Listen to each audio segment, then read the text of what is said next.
கடவுளுடன் காலை வணக்கம்.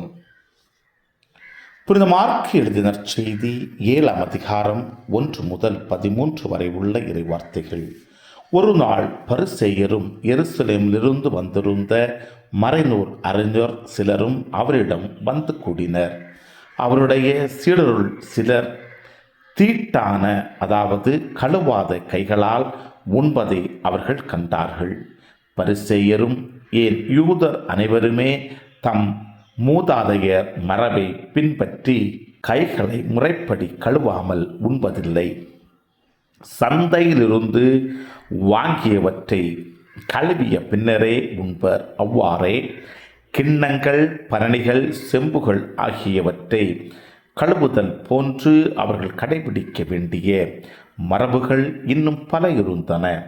ஆகவே பரிசேயரும் மறைநூல் அறிஞரும் அவரை நோக்கி, உம் சீடர் மூதாதையர் மரபுப்படி நடவாமல் தீட்டான கைகளால் உணவு அருந்துவதேன் என்று கேட்டனர். அதற்கு அவர், வெளிவேடக்காரராகிய உங்களை பற்றி எசையா பொருத்தமாக இறைவாக்கு உரைத்திருக்கிறார். இம்மக்கள் உதட்டினால் என்னை போற்றுகின்றனர், இவர்கள் உள்ளமோ என்னை விட்டு வெகு தொலைவில் இருக்கிறது. மனித கட்டளைகளை கோட்பாடுகளாக கற்பிக்கின்றனர். இவர்கள் என்னை வழிபடுவது வீண் என்று அவர் எழுதியுள்ளார்.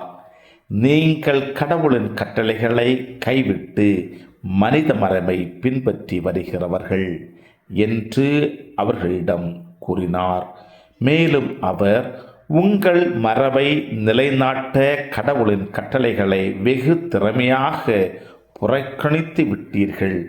உன் தந்தையையும் தாயையும் மதித்து நட என்றும், தந்தையையோ தாயையோ சபிப்போர் கொல்லப்பட வேண்டும் என்றும் மோசே உரைத்திருக்கிறார் அல்லவா?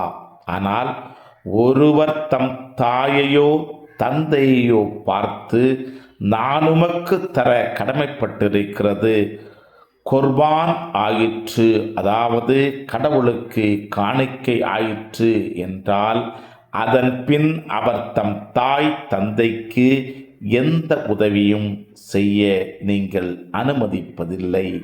இவ்வாறு நீங்கள் பெற்றுக்கொண்ட மரபின் பொருட்டு கடவுளின் வார்த்தையை பயனற்றதாக்கி விடுகிறீர்கள்.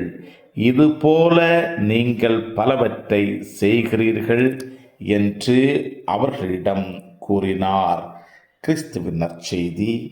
இந்த நாள் இனிய நாளாக அமைய வாழ்த்துக்கள்.